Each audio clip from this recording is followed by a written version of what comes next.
सांग्रांशालाव धर्मनगर बखास्ते बागबासा थानावा गजारबेल आमसाइव किरिमा संसाकिया लाहार पाटिमं पाटिका पेसेंजर तैजाक बास तै काइसा प्राइवेट मालखं काइसा थुथाइ लाइमा बाय गोबांमा बरक रकसाक देराबायका बास मालखं कयलाशहर निसिमे सिलचरनि बागै थांमाने तै प्राइवेट मालखं आसामनि बारा रिचारानि सिमे धर्मनगर थांगै तंमाने मालखं तंनाय खरक थाम बरक बेलायनो साक देराखा मालखंनि मालिक अनुप कुमार देनि बेलायनो साक देरामा बुनुकजाका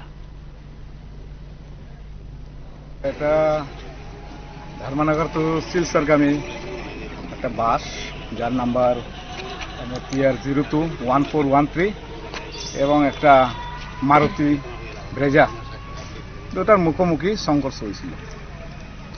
এরপরে তো এই বাসের ড্রাইভার স্টিয়ারিং লক কইরা বাইকে গেছে তো পাওয়া গেছে না। বর্তমানে এই পরিস্থিতি আমি কোনো ইনজুট নাই। আমরা দেখলাম দীর্ঘ সময় ধরে এই বাসটা এখানে এভাবে পড়ে রয়েছে, এরপরে যাতায়াতের খুব অসুবিধা হইতেছে। আমরা ড্রাইভার গাড়ির মালিকের সাথে কন্ট্যাক্ট করছি, উনি আইতেছেন এই 10-15 মিনিটের মধ্যে পৌঁছবেন, তারপরে সরানির ব্যবস্থা করে দেবেন। আপনার কি মানে কে ড্রাইভারটা কে ছিল ড্রাইভার জানতে পেরেছেন? যে মালিকের কাছ থেকে জানতে পারছি ড্রাইভারের নাম গৌরাঙ্গদেব, শনিচরা বাড়ি। উনি তো পালিয়ে গেছেন, এই চাবি নিয়ে স্টিয়ারিং লক করেছে, কারণে আমরা সরাতে পারছি না।